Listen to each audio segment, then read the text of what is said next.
இன்னைக்கு நான் மாயா கூத்து படத்தை பத்தி உங்ககிட்ட பேச போறேன்.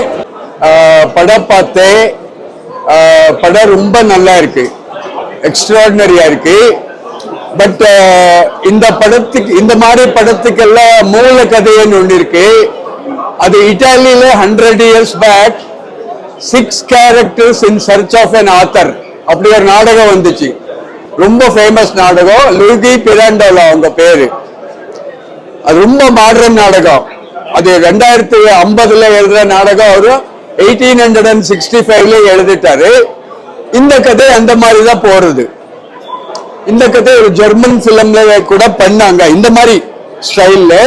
அதுக்கப்புறம் கன்னடால டிபி கைலாசம்மன் ஒருத்தருக்காரு, கிரேட்டஸ்ட் ரைட்டர் இன் கன்னடா. அவங்கள வச்சு கூட இந்த மாதிரி ஒரு பிளாக் அண்ட் ஒயிட் பிலிம் பண்ணாரு. இப்போ இந்த படம் பார்த்துட்டு இருக்கோம். ரொம்ப நல்லா இருக்கு. இந்த படத்துல நடிச்சவங்க எல்லாம் ரொம்ப நல்லா ஆக்ட் பண்ணிருக்காங்க.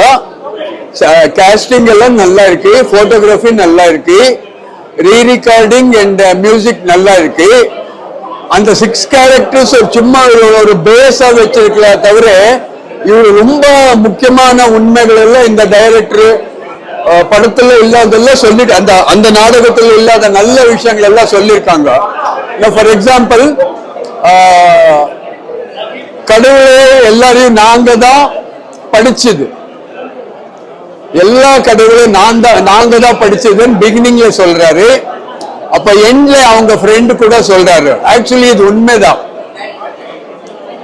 நமக்கு நாங்க யாரு ராமாவை பார்க்கல, சீதாவை பார்க்கல, ராமனை பார்க்கல.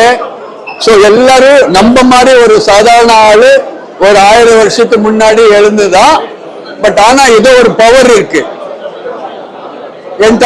பூவு, பழம், ஆகாயம், சந்திரா, சூர்யா அது நாங்க பண்ணல, ஏதோ ஒரு சக்தி பண்ணிருக்கு.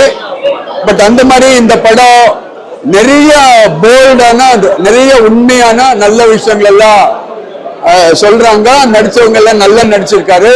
Very powerful film. கொஞ்சம் ஃபர்ஸ்ட் டைம் பார்க்கறதுக்கு கொஞ்சம் கன்ஃபியூசிங்கா இருக்கு.